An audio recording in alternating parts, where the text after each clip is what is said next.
नमस्कार, city post live में आपका स्वागत है। मैं हूं अनुराग। जनसंख्या नियंत्रण कानून का मसौदा यूपी के सीएम योगी आदित्य ने पेश किया।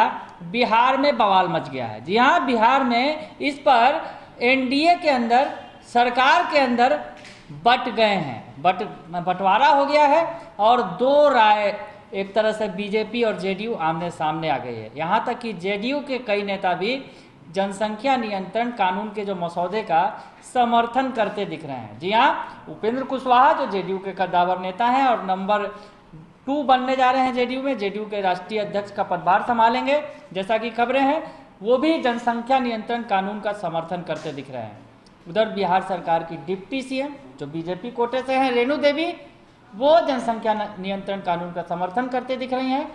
यानी कहीं ना कहीं ये नेता जो हैं नीतीश कुमार के खिलाफ खड़े दिख रहे हैं। जी हाँ, कल नीतीश कुमार ने जनसंख्या नियंत्रण कानून पर बड़ा बयान दिया था और अपना फार्मूला बताया था कि जनसंख्या नियंत्रण कानून ऐसे ही लागू कर देने से, कानून बना देने से केवल जनसंख्या पर नियंत्रण नहीं हो सकता, उसके लिए तमाम जो कवायदे थी उस तरह की बात करते दिखे थे नीतीश कुमार। और शिक्षा की बात की थी, उन्होंने कहा था जब तक महिलाएं शिक्षित नहीं होंगी तब तक इस कानून का कोई फायदा नहीं मिलेगा। इस तरह की बात नीतीश कुमार ने की थी।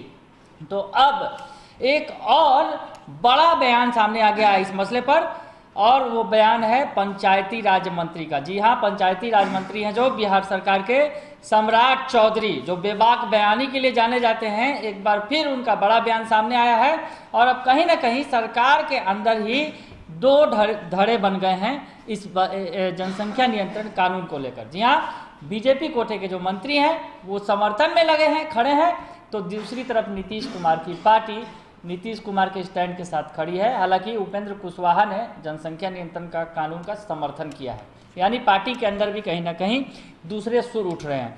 तो हम आपको बताएं कि जिस तरह से पंचायती राज मंत्री हैं जो बिहार सरकार के सम्राट चौधरी, उनका बयान आया है सामने और उन्होंने जनसंख्या नियंत्रण कानून का समर्थन करते हुए कहा है कि पंचायत चुनाव में व्यवस्था होनी चाहिए कि 2 से अधिक बच्चे वाले चुनाव नहीं लड़ पाएंगे। इस तरह की बात कही है पंचायती राज मंत्री सम्राट चौधरी ने। हम आपको बताएं कि क्या कुछ कहा उन्होंने।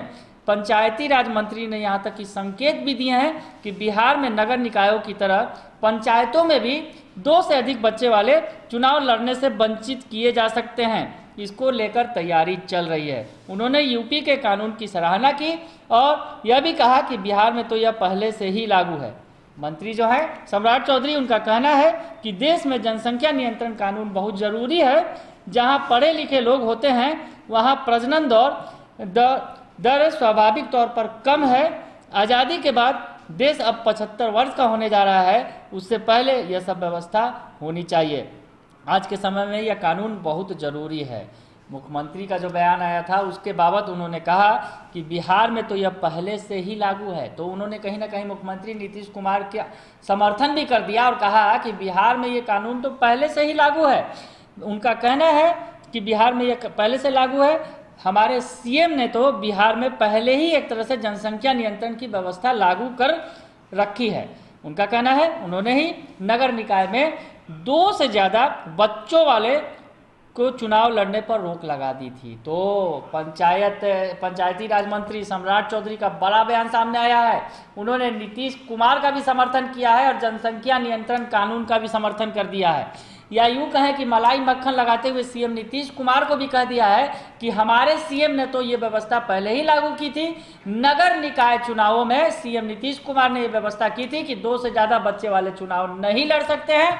तो अब ये व्यवस्था पंचायतों में भी होनी चाहिए और कहीं ना कहीं सरकार इस ओर अग्रसर है, बढ़ रही है। इस तरह की बातें भी सामने आती दिख रही हैं। नीतीश कुमार हालांकि सीधे तौर पर जनसंख्या नियंत्रण कानून का समर्थन करते नहीं दिख रहे हैं, लेकिन सरकार के अंदर विचारधारा अलग अलग है। इसे लेकर बीजेपी के जो कोटे के लोग हैं वो यूपी के सीएम का समर्थन करते दिख रहे हैं, लेकिन नीतीश कुमार के कोटे के लोग यानी जेडीयू कोटे के जो मंत्री हैं या फिर विधायक हैं नीतीश कुमार के समर्थन में खड़े दिख रहे हैं। बने रहिए सिटी पोस्ट लाइव के साथ, तमाम खबरों से आपको अपडेट कराएंगे। फिलहाल के लिए इतना ही, धन्यवाद।